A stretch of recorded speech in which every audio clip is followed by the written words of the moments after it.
साथियों question number 5 जो है वो बिल्कुल क्वेश्चन नंबर 4 के सिमिलर है, तो वो मैंने आप लोगों के लिए छोड़ दिया है, आप लोग उसे करिए। और साथ में क्वेश्चन नंबर 6 समझते हैं साथियों, आइए देखते हैं। सवाल कह रहा है कि if angle A and angle B are acute angles. Acute angles क्या होते हैं? जो एंगल्स का मेजरमेंट जो होता है वो 90 डिग्री से कम होता है, वो एक्यूट एंगल्स होते हैं।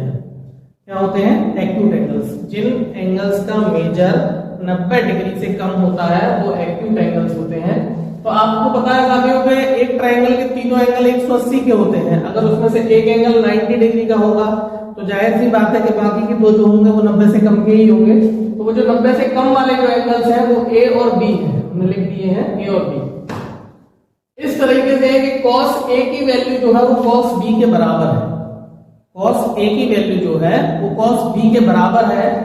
हमको प्रूफ करना है कि एंगल A जो है वो एंगल B के बराबर है। तो देखिए सवाल जो कह रहा है, सवाल के साथ में हम चलते हैं।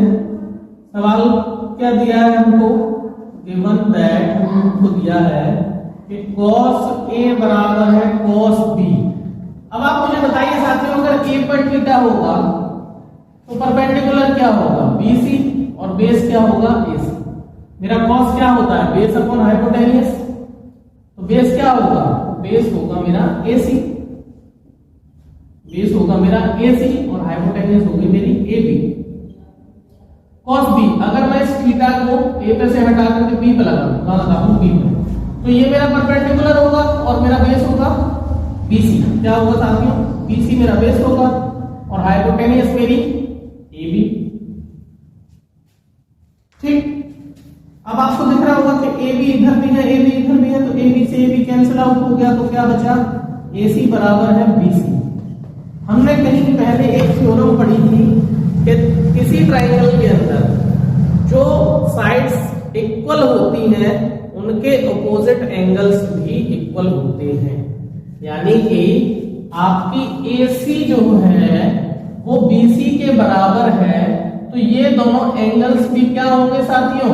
बराबर होंगे। तो हम यहां लिखेंगे एंगल A बराबर है angle B।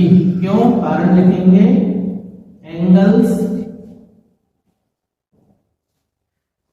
opposite to equal sides are also